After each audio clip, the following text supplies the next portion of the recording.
Magandang araw po mga minamahal kong lolo at lola. Ako po ang inyong kaibigan narito para magbigay ng liwanag sa isang napakagandang balita. Matapos ang mahabang taon ng pagtatrabaho, pag-aalaga sa pamilya at pagtitiis sa init at ulan, narito na po ang inyong gantimpala. Ang Mayo 2026 na ito ay hindi ordinaryong buwan. Mayroon po tayong 1,000 dagdag sa buwan ng pensyon at extra cash na ipinamamahagi ng SSS at GSIS. Bakit po ito mahalaga? Dahil ang bawat sentimo ay nangangahulugan ng mas masarap na pagkain, mas mabisang gamot, at mas komportabling buhay. Kaya po manatili kayo. Ang inyong kinabukasan ay ating pag-uusapan ngayon.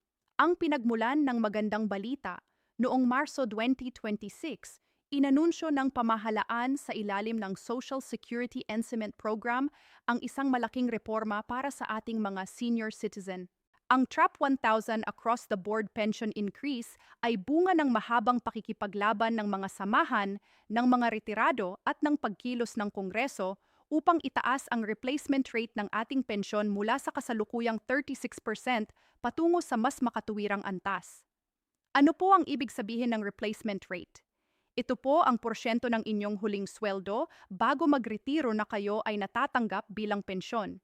Halimbawa, kung ang inyong sweldo noong nagtatrabaho pa ay pa-0 bawat buwan and ang pensyon nyo ay 7,200, ito ay 36% replacement rate.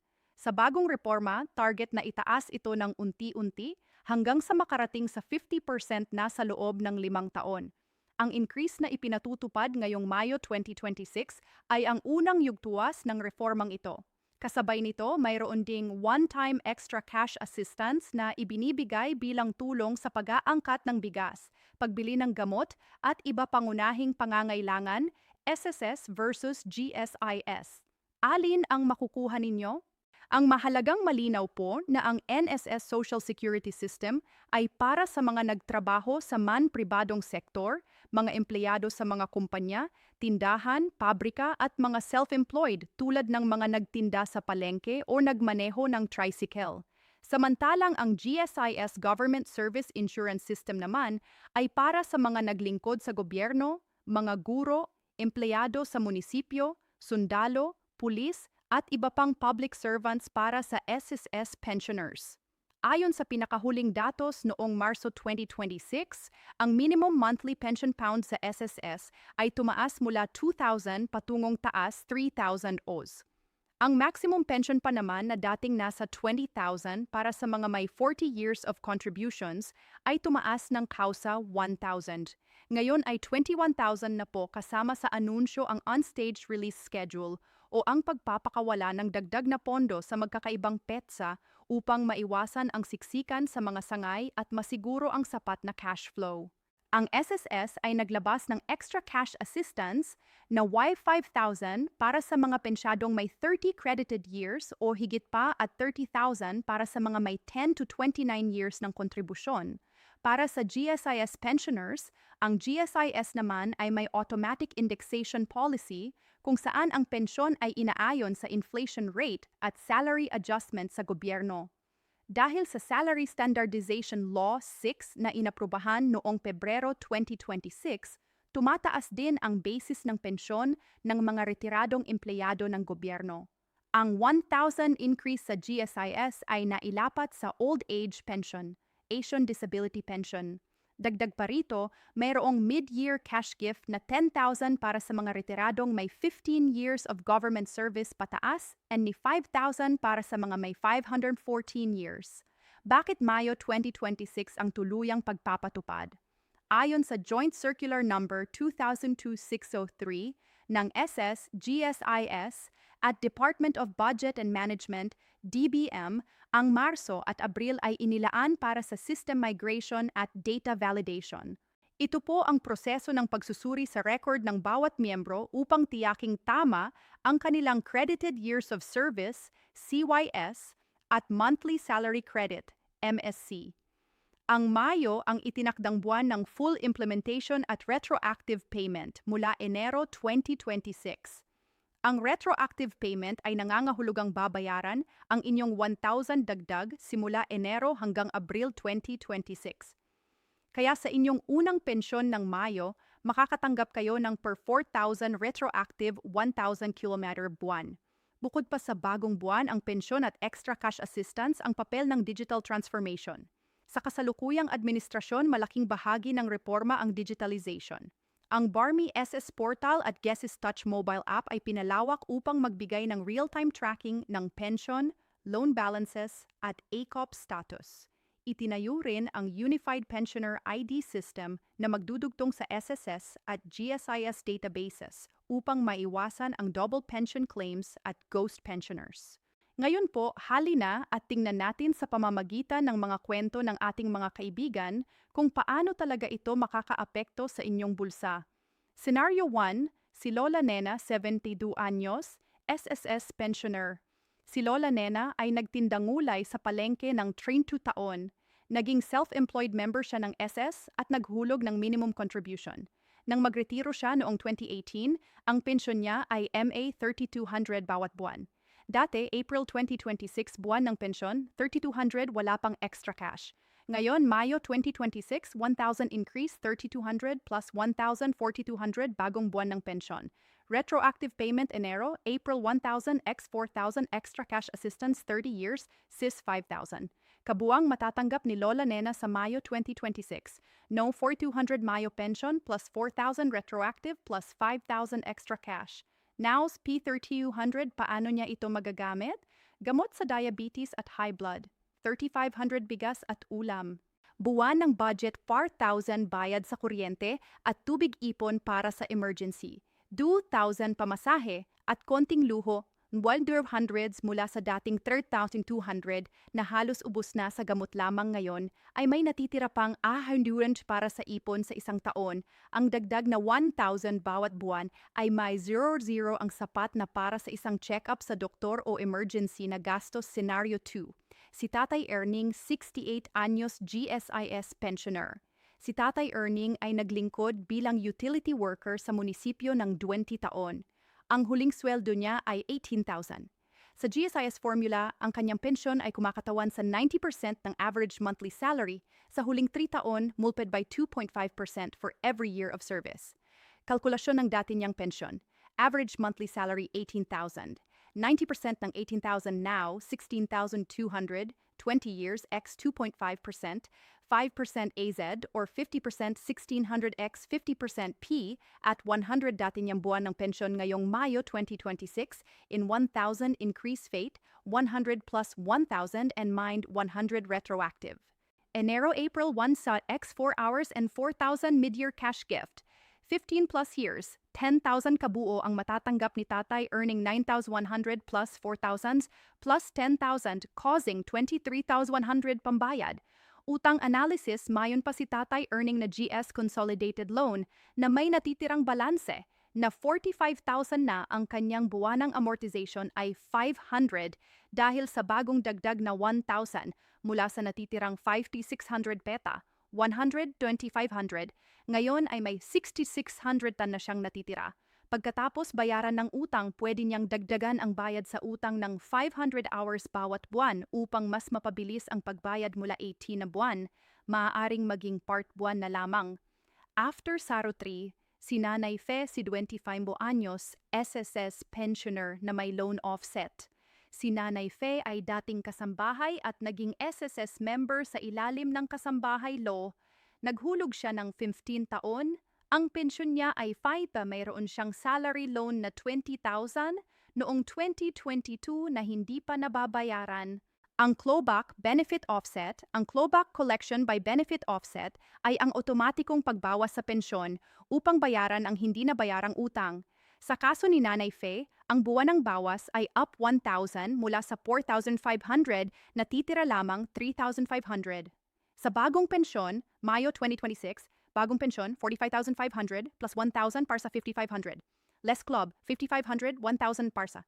4,500 retroactive, 1,000 x4 or 4,000 extra cash, 10 to 29 years, 3,000 kabuo ang matatanggap art nito, plus 4,000 plus 3,100 mahalagang paalala. Kahit may clawback ang 1,000 increase, ay hindi mababawasan ng utang. Clawback ay kumakaltas sa original na pensyon, hindi sa dagdag. Kaya ang 4 ni Nanay Fee ay mas mataas ng 1,000 kumpara sa dati niyang 3,500 nito. Tas Talker Babala Verber 1, ang ACOP Annual Confirmation of Pensioners. Mga lolo at lola, mayroon pong isang mahalagang requirement na hindi dapat kalimutan, ang CAP o Annual Confirmation of Pensioners. Ito po ang taang pagpapatunay na kayo ay buhay pa at lehitimong tumatanggap ng pensyon. Ano ang mangyayari kung hindi kayo mag-akop? Ang inyong pensyon ay mao-suspend o pansamantalang ititigil sa SSS. Kailangang gawin ito tuwing kaarawan ninyo o sa itinakdang buwan batay sa inyong birth month. Sa GSIS naman, ang AKOP ay ginagawa tuwing Enero hanggang Marso ng bawat taon. Paano mag-akopan online?